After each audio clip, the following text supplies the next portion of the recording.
À l'occasion de la fête nationale, au Tour Frontenac, j'ai demandé à Maude Chanel, qui est horticultrice à la SEM, à la Société éco-citoyenne de Montréal, de venir nous voir parce qu'il y a un très beau projet que vous avez à la SEM dont les résidents des Tours ont pu profiter. C'est quoi le projet plus en détail?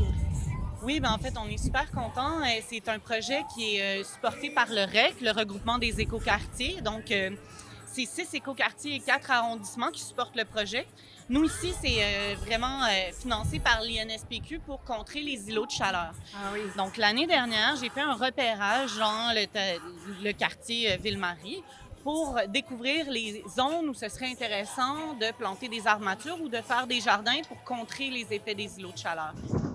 On a pu implanter un jardin de pollinisateurs avec un choix de végétaux qui était vraiment pensé par rapport aux recommandations de l'espace pour la vie pour les pollinisateurs. Parlons-en des pollinisateurs. On en entend parler, mais c'est quoi vraiment la nécessité d'avoir ces insectes-là vivants, en forme et Oui, en fait, c'est même pas juste les insectes. On les appelle aussi les anthropodes, puis il y a les oiseaux aussi qui sont pollinisateurs.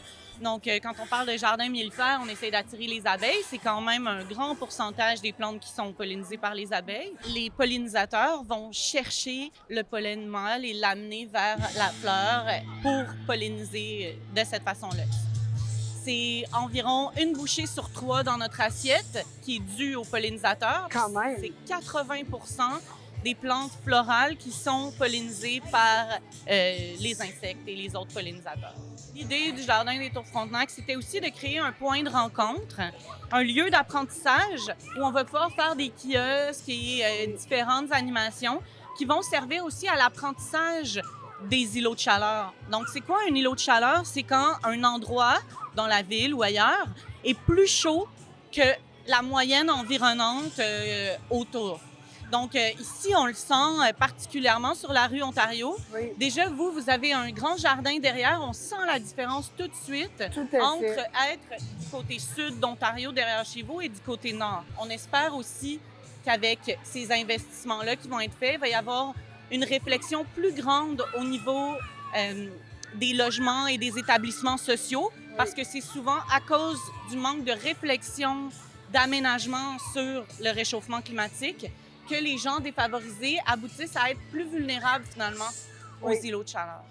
Donc, merci beaucoup pour le travail que vous avez fait ici. Puis évidemment, tout le monde va pouvoir en profiter, de le regarder et ceux qui sont intéressés à pouvoir y participer ont qu'à s'inscrire pour entretenir ce jardin. Oui, et de laisser les baies aux oiseaux, ça va être une de nos champs d'éducation aussi. Exactement. Et merci, Maude, d'avoir fait un détour par les Tours Frontenac pour nous parler de ce beau projet. Et bonne Saint-Jean!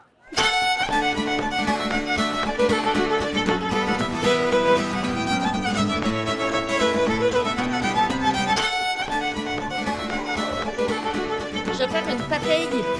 Une papaye, ah, OK. Une papaye, c'est-à-dire un papillon abeille.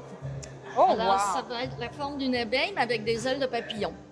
Dans les bacs, on plante des plantes mellifères, c'est-à-dire qui attirent les abeilles, les oiseaux, les papillons, justement.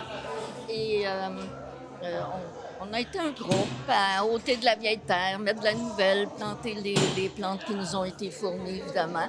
Puis on a un horaire aussi pour aller les arroser, les entretenir.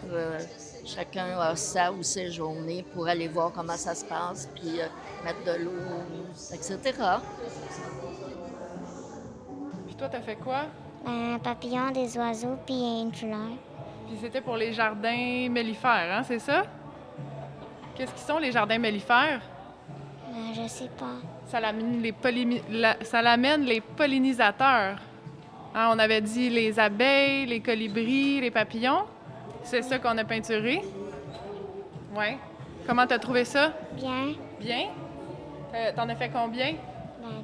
3. 3, hein? Parce que t'étais bonne? Oui.